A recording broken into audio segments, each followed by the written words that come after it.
Welcome to the Real News Network. I'm Paul Jay in Washington, and welcome to the 2011 $200,000 Challenge campaign. As you know, we're in the midst of our year-end campaign. We need to raise $200,000 so that we can keep doing real news in 2012. And now joining us as part of this special events is Larry Wilkerson. And Larry is a retired colonel. He's the former chief of staff for Colin Powell, and he's in the midst of writing a new book. Thanks for joining us, Larry. Thanks for having me, Paul. So we're doing something new, which we've invited our viewers to send in questions ahead of time for you, and then we pick some of the best questions, and some of those viewers were selected to actually be on the show with us. So we're going to go right to the panel, and then you and I will talk some more after that. Good. So now joining us from Zurich, Switzerland, is Audrius Ringala. Thanks for joining us, Audrius. Thank you, Paul. So what's your question for Larry? Knowing all the disastrous consequences to USA in particular of the Iraq and Afghanistan war, does it still make any sense? I mean, oil, military, industrial complex, Gulf region domination, to do the same thing with Iran, even looking from ultra hardliners' point of view. And the second one is, what is the position of CIA and other intelligence agencies towards the war in Iran? Would they allow such things to happen, considering China's and Russia's commercial interest in Iran? I'll reread it. Knowing all the disastrous consequences to the USA in particular of the Iraq and Afghanistan wars, does it still make any sense from oil, military, industrial complex, Gulf region domination, etc., to the same thing with Iran, even looking from an ultra hardliner's point of view? I think it's absurd to contemplate another war, as Secretary Gates himself said before he left office, in the Middle East. Whether that war is fought primarily by surrogates or whether it's fought primarily by the United States or by a combination of the two. We don't need another war in the Middle East. I would take some exception from a neoconservative point of view. The argument would be that the verdict is still out on Iraq and that the long-term verdict is nowhere near being settled in Afghanistan. And the neoconservatives love to talk this way and to say that Iraq will someday prove the historians wrong who jump to conclusions that George W. Bush's administration will be the worst in the history of the country and so forth. And that what happens in Iraq eventually will be what is happening, people hope, with regard to the so-called Arab Spring. That is to say, Iraq will be a bastion of stability, economic, political, and otherwise in Western Asia. And what happened in 2003 up until 2010, 11, 12, largely at the behest of the United States and its partners, will be a positive development. Obviously, I'm going to be dead before the resolution to that issue comes to pass. But I do think opening yet another theater of war in Western Asia right now would be just absurd, and absurd from a number of points of view. The physical point of view comes to mind immediately. We simply don't have the money to run another war, and we clearly don't have the politicians to vote the money to run another war. Secondarily, we're not talking about an Iran that is divided into different segments, much the way Iraq was, particularly prominently Shia and Sunni. We're talking about an Iran that's somewhere 57, 60% Persian, and the rest will adhere to the Persian way pretty well, I think, and you'll have 70 million plus hardcore nationalists who are opposed to whatever presence the United States wants to create in Iran once conflict starts. And anyone who tells you that bombs and missiles can subjugate Iran is just smoking something of a very high degree. Iran can only be subjugated the way Iraq was subjugated, and that is with 500,000 or more troops on the ground for an extended period of time. So we're talking about another occupation. We're talking about more U.S. forces on the ground in a major Muslim country. We're talking about 70 million guerrillas opposing that presence on the ground. We're talking about a nightmare. Unfortunately, empires that are in the decline stage, despite how long that decline may take, generally do these sorts of things. They fritter away their power on the peripheries of their empire. So that we would contemplate another war in Western Asia is not out of the realm of the possible. Okay, Audrius, ask your second question. Yeah, so the second part is, what is the position of CIA and other intelligence agencies towards the war with Iran? Would they allow such things to happen? considering China's and Russia's commercial interests in Iran? You paint a scenario which is pretty, not just is it apocalyptic for the Iranian people, but it seems like it'd be disastrous for American policy as well. You'd think the intelligence agencies and the military leadership understand this, and there has been some pushback from the military leadership during the Bush-Cheney regime about an attack on Iran, but would the intelligence agencies, would the military leadership oppose this kind of thing?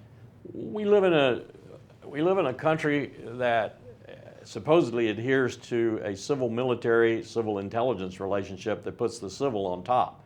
So the quick answer to your question is that the intelligence agencies and the military will do what its civilian masters tell them to do. There will be a lot of bureaucratic playing before that happens, I guarantee you. We've seen some of it play out with the recent national intelligence estimate on Iran. I should say the recent estimates, plural.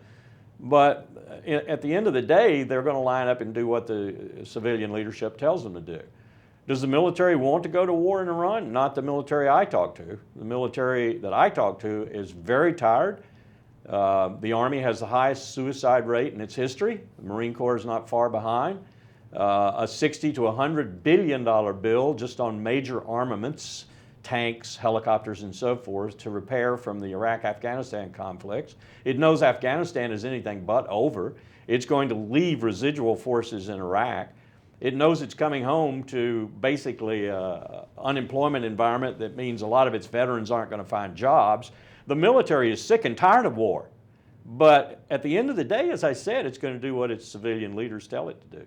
So if you look at this administration, Obama administration, it seems more likely that the strategy from this administration is containment, weaken Iran, sanctions, with the objective really being to restrain Iran's role in the region. What do you make of even what the real motive for all this is? Because the recent IAEA report, even though it was billed as, smoking gun, there wasn't even really any proven smoke there, never mind a gun. No, the IAEA report was basically the new Director General of the IAEA expressing his close line thought with the United States, as opposed to Mohammed el-Baradei, his predecessor. There was nothing in the IAEA report that should have got anyone excited. I take your point about the administration, and I think you're right. I think the Obama administration is trying to use everything but military force.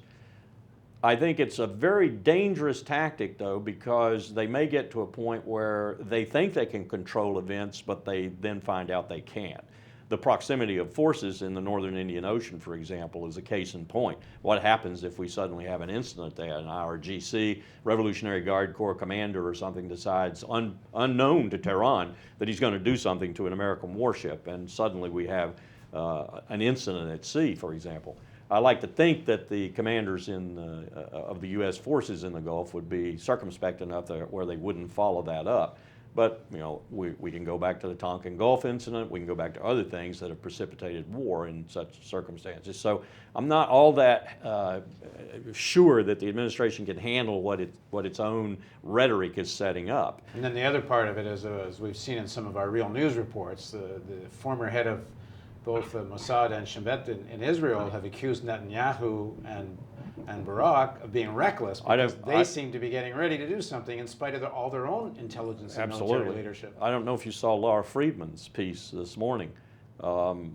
Fantastic, eloquent piece by her that essentially just eviscerates Avigdor Lieberman and Netanyahu and the entire leadership of Israel right now, not with respect to possible war in Iran or possibly doing something the United States doesn't want them to do, but with respect to their being the worst possible leadership for Israel right now, both in the domestic, labor, unions, Israel's economy, the maldistribution of wealth, you name it, they are aiding and abetting that. Or foreign policy-wise, with their isolation, essentially telling Turkey, a strategic ally of the first order, buzz off, we don't need you anymore. Essentially isolating themselves. Of course, Netanyahu comes to Washington and gets 27 standing ovations yes. in Congress. Testifying to the utter absurdity of the legislative branch of this country. Okay, before we move to our next question, let me remind you, we're in the midst of our $200,000 matching campaign. We have to hit this 200K mark by the end of December if we're going to keep bringing you real news in 2012. So this is how the matching campaign works. If you donate $1, a small family foundation has agreed to match your dollar. If you decide to do a monthly pledge, for example, say you do $20 a month, this family foundation will actually match $240. In other words, they're going to trust that you're going to donate for a year, and they're going to donate the year's match right now. If you donate $50, that's $600 that will get triggered. So it's very significant, and our monthly donors are critical to us because that's our, our base. That's our reliable base that we know what we can do each month. So please click the donate button, and now we'll move on to our next question from the panel. Questioner number 2 is Bill Walster. Bill is a retired professor of sociology. He's in Cupertino, California. Are you there, Bill? Hi. Hi. Well, Good. Larry, I feel so honored to be able to ask you a question. I admire all the work that you're doing so much. My question is, how can we claim to be a country in which there is rule of law when there has been no real independent investigation either of 9/11 or of those in the banking and financial industry who have committed fraud? Well, that's a superb question, and I don't really have an answer for you except to say the way you've posed it, you've set it up for me to say we're not a country that is ruled by laws rather than men. We are a country that's ruled by men, powerful men, moneyed men, wealthy men, men who have the gavel, so to speak. The fact that we can't hold accountability, for example, for torture and for violation of the ICAT and the Geneva Conventions and other rules of warfare is one that just grates on me, because I understand, I think, I'm not a lawyer, but I understand the principle upon which the International Criminal Court was set up and other courts like it, the tribunals that it has in other areas. They only exercise their jurisdiction if conditions exist where the country that is hosting the alleged crime, if you will, doesn't have an adequate law system or won't pursue it through that law system, pursue the case. Then the ICC can have jurisdiction. Well, they certainly have jurisdiction by those criteria here, because we have a system, a well-tested system. Our Article 3 courts can do what they need to do, and yet we're not doing anything. That says that if I were, for example, Donald Rumsfeld or Dick Cheney, I would not travel too much. I might travel to Israel, I might travel to Canada, maybe some other countries that might not bring these cases against me, but I wouldn't travel to other countries like Spain and Germany and places where there are brave and courageous judges who might be even now compiling cases and ready to bring a case against these people. Dick Cheney has publicly, on national television, said he would waterboard and would waterboard again.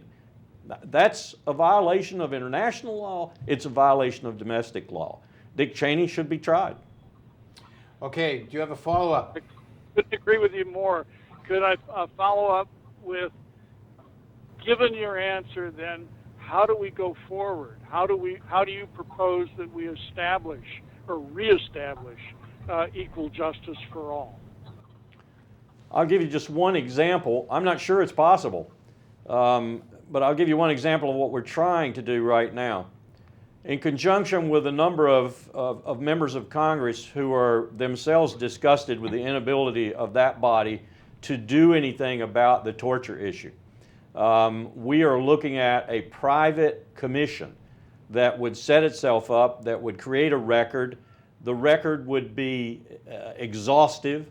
It would have all the kind of detail you would need in it in order to turn the data, for example, over to the Department of Justice for a possible prosecution. And that's what we'll do when we finish this after a couple of years, when we've interviewed, when we've deposed people and so forth, and when we've compiled a record. We're going to present it to the government, and we're going to literally dare them to ignore it. How about 9/11? 9/11 is an interesting experience. I've only had people tell me about what's in the classified findings. It's a mystery to me why we can't turn over a lot of what's in the classified findings, because this individual has told me there is no danger to national security, there's just major embarrassment for various institutions, departments, and governments. So I don't see why we can't open that up and maybe find that the 9/11 Commission did a better job than we think. I don't think any commission, that fresh caught as it were, is going to do as thorough a job as those of us who would like the eventual job to look like would do. But I do think they probably did better than we think, better than we know, and if we had the classified part of it, we'd be able to come to that decision a little bit better. Should there be a follow-up? I definitely think there should be a follow-up in several fields. One of the most prominent of those fields is intelligence, because we have not fixed our intelligence apparatus. It is as broken as it was before, perhaps even more so. All we did was create a 17th entity and add it to the other 16 in our community. We're now funding it at a level of 60, 70, 80 billions of dollars. The next failure will be just as prominent as the failures we've seen over the last 2 decades. So we haven't fixed it. So that's one area where I think we probably do need a follow-up, and it needs to be a very vigorous, rigorous follow-up, and not a whitewash as so many of these things have been. Bill, any other thing you want to add to this? Well, I'd really like you to comment about what you think about the 9/11 truth movement and the data and engineering analysis that's been done and posted on the internet. It seems, at least to me, as if that warrants an independent investigation. I've seen enough of that to, I think, categorically say that I don't think there's a case there. I have read a number of studies of alternative scenarios that sounded convincing until experts, engineers, and others jumped on those alternative findings and gave me several different findings. I haven't seen any of those cases, no matter how strident and passionate their advocates are, I haven't seen any of them that hold any water. I think 9/11 happened as it happened. 19 terrorists boarded airplanes and drove them into buildings and into a field in Pennsylvania. I think there was enough malfeasance in office, lying, cheating, and deception involved with that to keep us busy for another 20 or 30 years. It's clear to me, for example, that Mr. Tenet lied before the 9/11 Commission about a number of things, not least of which was why the CIA did not turn over the names of the 2 people who were coming out of Asia into the United States, who would be 2 of the 19, to the FBI, as was the requirement. They didn't turn them over because of incompetence in the CIA. That's what Tenet told the 9/11 Commission with a big mea culpa. They didn't turn them over to the FBI because the CIA was planning on running them inside the United States and maybe getting a mole inside Al-Qaeda. So this would have been illegal. The CIA is not supposed to operate inside the United States, and so Mr. Tenet did not want to admit to it before the 9/11 Commission. It would have been understandable, I think, by the American people, though, had they succeeded in that. But as it turned out, these were 2 people who helped fly airplanes into buildings. I'm told that Mr. Tenet's remarks upon seeing the list of the 19 people who were thought to be the hijackers, that his words were, "Oh Jesus, they're there." I think that's probably accurate, because he said that recognizing the 2 names of the people that he had led into the United States and not told the FBI about. But there does seem to be a pattern of that seems to me needs to be investigated, and of intelligence agencies within the United States apparatus having some real foreknowledge of what was happening, and that knowledge being suppressed.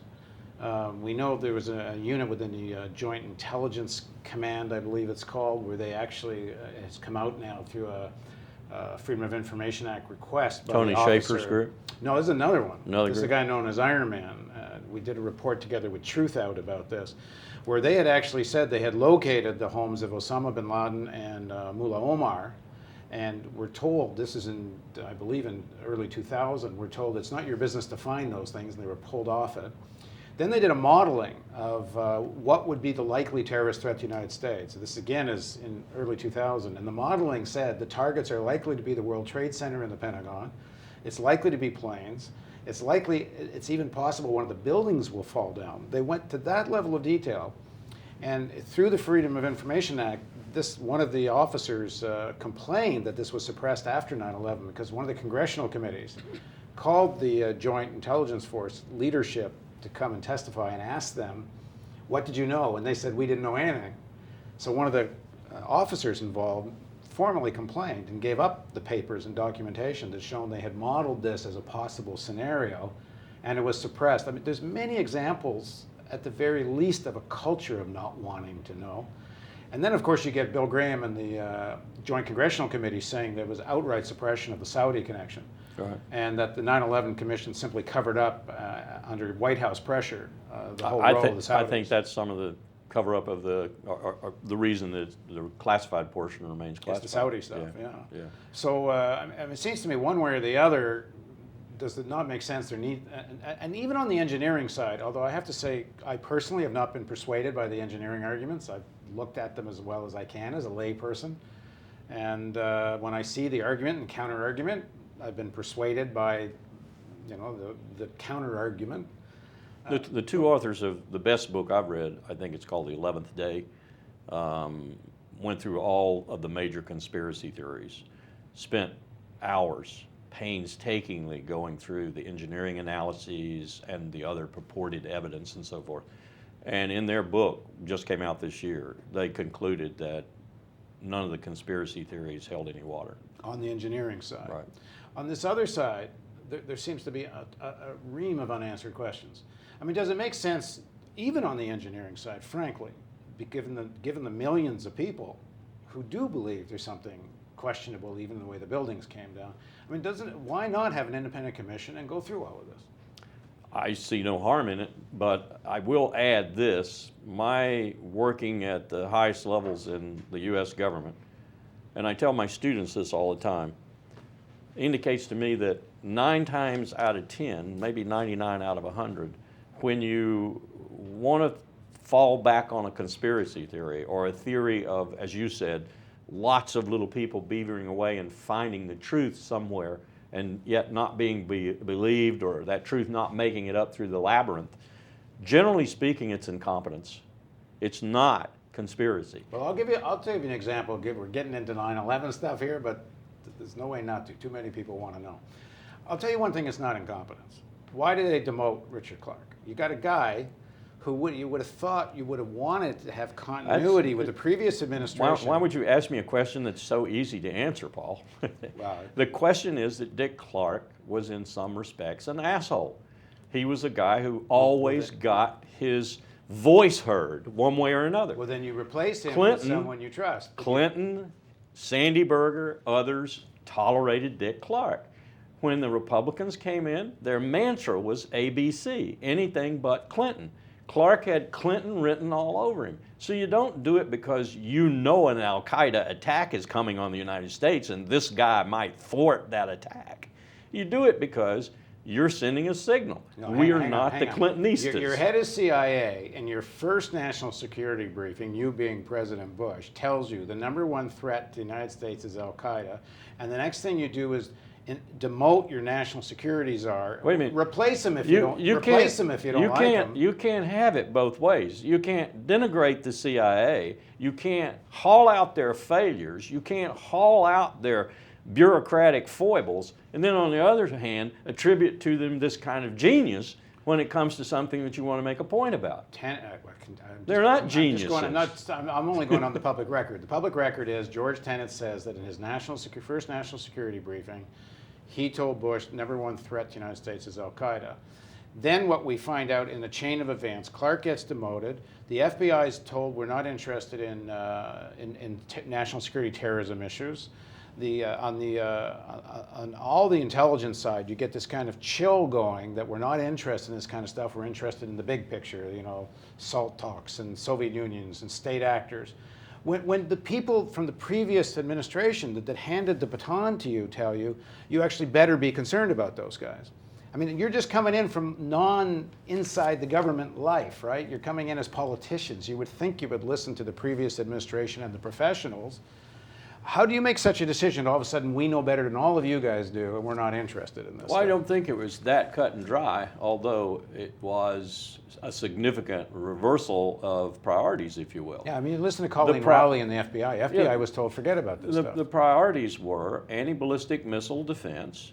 That's a multi-billion-dollar program that feeds the military-industrial complex, much of which Donald Rumsfeld and the Defense Policy Board and others were in direct connection with.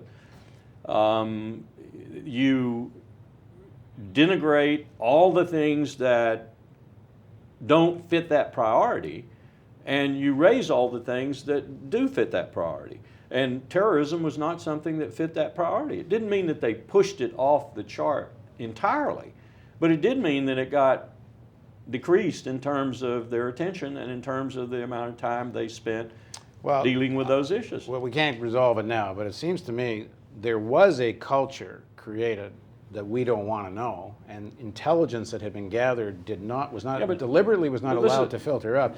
Was that done with intent or not? I don't think so. Intent, Well, yes, it was done with the intent to raise other things to the priority level that they got the bucks, they got the attention, they got your energy. Well, we're competing theories here, and I'm saying what there needs to be is there's enough evidence that intelligence was in fact suppressed. There really needs to be an independent inquiry here to find out if the intent was more malevolent. Oh, I think that pales. If you want to talk about intelligence being manipulated, that pales beside the intelligence being manipulated that led to the Iraq War. Oh, but that we know. That's for sure. There was manipulated. Don't tell my colleagues in the Republican Party that. Don't tell the neoconservatives that. They feel like that intelligence was sacrosanct, that there was nothing in the way of political cherry picking or manipulation of that intelligence. It was just wrong. It just happened to be wrong about one thing, WMD. And the next thing they will tell you is that Saddam Hussein would have had WMD, including nukes, within 10 years anyway. So what's the big deal about the intelligence being wrong? And to a certain extent, they're right. Who in his right mind would have thought Saddam Hussein, faced with Tehran, and a Tehran working on a nuclear weapon, by the way, would suddenly forfeit WMD. He forfeited WMD because of the sanctions, because of the containment policy, because he couldn't get away with it, and so he was waiting and biding his time. Anyone who knows Iraq and knows Saddam Hussein knows full well that he'd had WMD eventually. He'd have gone back to him. So that's the neoconservative argument. Yeah. And but it has a certain amount of believability about it. Well, whether Hussein's intent or not intent, the intelligence was pretty clear. There was nothing. I mean, Hans Blix has said clearly, there was nothing. They couldn't that's what I'm find saying. anything. It was a colossal intelligence failure, but it was not just an intelligence failure. It was also manipulation by the highest people in the land of that intelligence. So you would like to see an inquiry and charges based on all of this? Well, I don't think you can bring charges at that level with regard to intelligence and the misuse thereof. If you can, show me another democracy. I just don't think. Look at what the Brits are doing right now. They're doing far more than we're doing. They're doing 10 times more than we're doing. But I don't think at the end of the day, Tony Blair is going to be hauled before some court of justices and put in jail. It's just not done at that level of power. But you think it should be? But, well, I think we should know what happened so that we can guard against it happening again. For example, it's happening right now with regard to Iran. In fact, the neoconservatives are so confident that this plan will work again that they're not deviating much from the original script. The Iraq script. Yep. Okay. Okay, Bill, thanks very much. Thank you. Now joining us from Washington is Jessica Devereaux. She is actually a journalist and producer with the Real News Network, and she wanted to get a question in for Larry. Go ahead, Jessica. Hi, Larry. We had a lot of viewers kind of ask about your core belief system in regards to the military. So my question is the military CIA industrial complex a flawed force for good that needs tweaking? Or is it fundamentally evil? Is it this idea that needs to be completely replaced? What is your take on that? That's a fascinating question. Eisenhower, the icon of the military and the civilian world, if you will, we're building a huge memorial to him now, finally. Would have answered that question very differently, probably, I think, than most military people would have. he would not have agreed with your connotation or the part of your question that connotes that it might be inherently evil. He would have said, no, it's not. What makes it evil, what makes it too powerful, what makes it abuse power, what makes it ultimately a threat to the nation is civilian leadership that is not alert to the problem. And in that civilian leadership, he would have included not just the Congress and the White House, but also the rest of the nation. That is to say, all adults who have the vote. He would have said, I think, that this is not something that's insidious. It's not something that's evil. It's not something that's Machiavellian, plotting outside the confines of your knowledge. What it is power. It's raw power.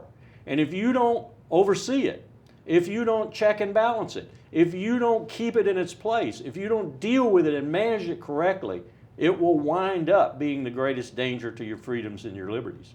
This is a military guy, a 5-star general saying that. And I couldn't say it any better than he did. So don't forget, we're in the midst of our $200,000 matching campaign. If you click donate, every dollar gets matched. If you sign up for a monthly donation, the whole year gets matched. A year of your donations, like if you make a $20 donation, it's $240 to us right now. If you want more real news, we need you to donate. So now on to our next question. Now joining us is Bert Shook. Bert joins us from San Francisco, where he's a retired construction manager. Thanks for joining us, Bert.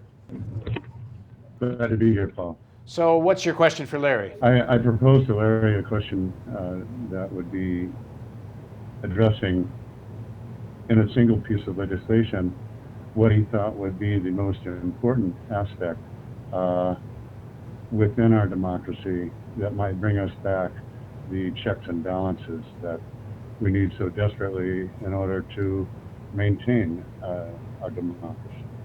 And my adjunct to that was, if you could come up with that single piece of legislation, who would be your allies in the government, in the corporate world, the finance, and military? It would seem to me all of these institutions would be somehow needed in order to break the monopoly on the ruling class. Good question.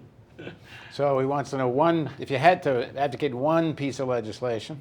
I would come out of my academic expertise for a moment, because I'm not an economist, and I'd say I would rewrite and modernize Glass-Steagall and put it back in place.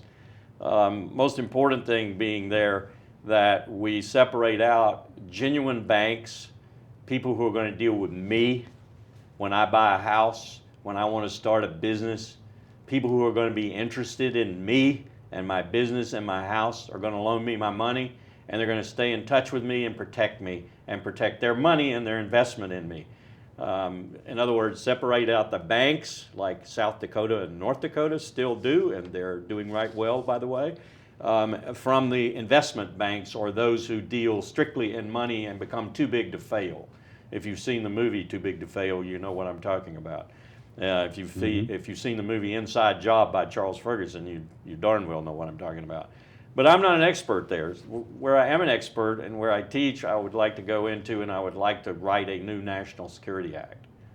And you would probably be surprised and maybe stunned at what I would do in that new National Security Act. And the latter part of your question really struck me, because it would be extremely difficult finding allies and finding people who would support what I want to do, when what I want to do is simply to return us to that aspect of checks and balances that was so important to men like James Madison and George Washington and Benjamin Franklin and a host of others. I would first and foremost return the war power to the Congress of the United States.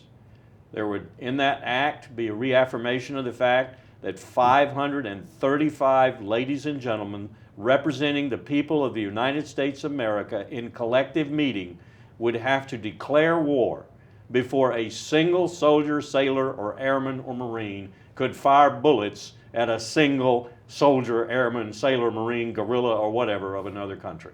That is to say, I would stop this going abroad to fight monsters, because we, as John Quincy Adams predicted so eloquently, have become a monster in doing it.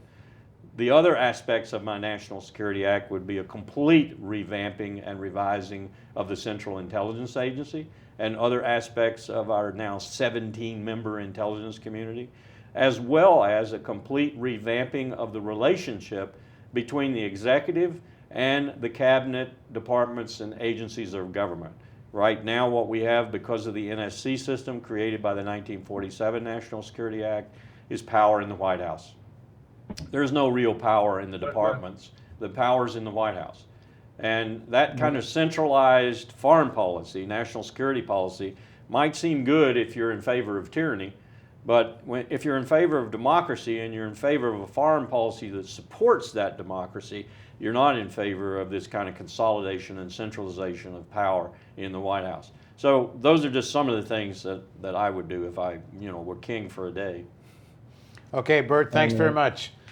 We're going to move on because Larry's going to have to leave in a few minutes, so we're going to move on to the next questioner. Unless, Bert, you have a really quick follow-up.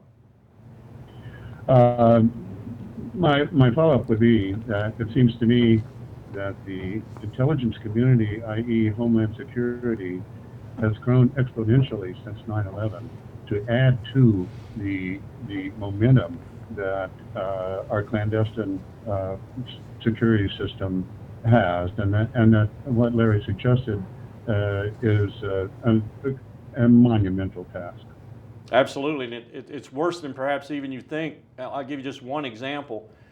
The CIA, in order to avoid the oversight established by the Church Committee, the Pike Committee, and others back a few years ago, in the select committees on intelligence in both the House and the Senate, the CIA, in order to avoid that oversight, has now more or less contracted gentleman's agreement with the Delta Force and other special operating forces of the U.S. military to do the covert operations on a paramilitary basis, as to say they're doing the covert operations rather than the CIA. So you get out from under any kind of oversight of these very secretive, very covert operations that are taking place, for example, in Somalia, in Iran, and elsewhere in the world, that the American people know anything about. It's being done in their name and with their treasure. And 25 years from now, as we've found out with so many things the CIA did, and now the military is assisting them, the American people will find out that it was all a failure or even backfired and caused problems down the road. This is not a good development. This is not a good development at all. It began in Honduras with the support of the Contras versus the Sandinistas in Nicaragua, and it has taken on all manner of depth and profundity in Afghanistan and Iraq as the military becomes the arm of our covert operation in the world, and the CIA sits by and watches and manages. Thanks a lot, Bert. Now joining us from Le Mans, France, it's Eli Penalty. Thanks for joining us, Eli. Glad to be here, Paul. So what's your question for Larry? In a series of interviews that you did earlier in the year for the Real News, you had talked about how the U.S. as a democratic republic was dwindling away because of the rise of a national security state. And my specific question for you is, how important do you feel that independent media is to reversing this trend? In other words, if you wanted to reverse this growth of the national security state, if a news source like the Real News had the type of money and the type of pull that CNN or Fox News has, do you think that the more informed citizenry that comes from that would be enough to kind of push back the tide of the national security state, or would there actually have to be structural changes that take place in Washington? I did hear the question, and I didn't hear any French accent at all. Either you're... I'm from Iowa. Okay, Des Moines. Exactly. Your question is an excellent one, and I think we have stumbled into a corporate media. One of my friends calls it the fawning corporate media, that in its main effort, it really supports the corporate interests for which it works, and or it provides entertainment. Sometimes it's difficult to differentiate the two, because if you provide entertainment, you're supporting the corporate entity from whom you work, because you're not doing anything that's antagonistic to its interests. What you need is things like the Real News. What you need is things like bloggers. What you need is a new media. I don't mean that you need the kinds of things that spread conspiracy theories and untruths and inaccuracies all across the world, which is to some extent what we have on the internet right now. But we do need a very real, focused effort by lots of different competing entities on this new media in order to get the truth out to the American people. Dwight Eisenhower said in his 1961 farewell address, when he coined the phrase military-industrial complex and really gave the most eloquent warning early on about the potential for this misplaced power, said the antidote was a knowledgeable and alert citizenry. Well, the only way you have a knowledgeable and alert citizenry in this country is through some sort of media that speaks truth to power, that feeds the information out to the electorate, that the information that the electorate needs in order to make informed decisions. We don't have that right now.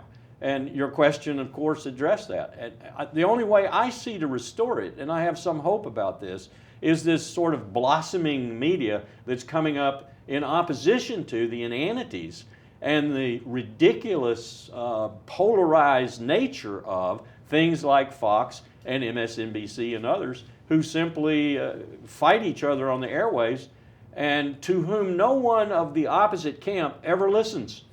The only people who listen to Fox are the people from my state of South Carolina who probably hate blacks and don't like other things that are happening in the country, and so they listen to Fox. Or people from Nebraska, or people from Iowa, people all over who have some kind of prejudice or bias that Fox feeds, and so they listen to it. They never listen to MSNBC, and the only people who listen to MSNBC are their polar opposites.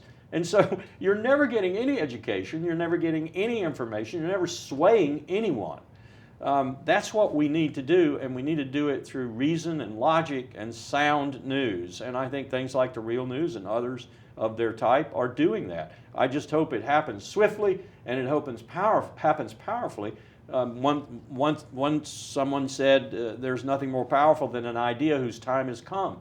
Maybe this is that idea, and maybe this is the time. I hope so. Thanks very much for joining us, Larry. And thanks for joining us to our panel, who came from various parts of the United States and Europe. And thank you for joining us on the Real News Network. Don't forget, we're in the midst of our $200,000 matching campaign. Every dollar you donate will be matched, and if you want to become a monthly donor, which we hope you will, we're pushing monthly donors in this campaign. If you give a monthly pledge, you sign up for 10 or 20 bucks a month, that entire year's amount is going to get matched now. So your monthly pledge is very significant to us. And if you'd like to see more work like interviews with Larry Wilkerson and the other kinds of work we do at The Real News, we need you to click this donate button now, like today. Thanks for joining us on The Real News Network.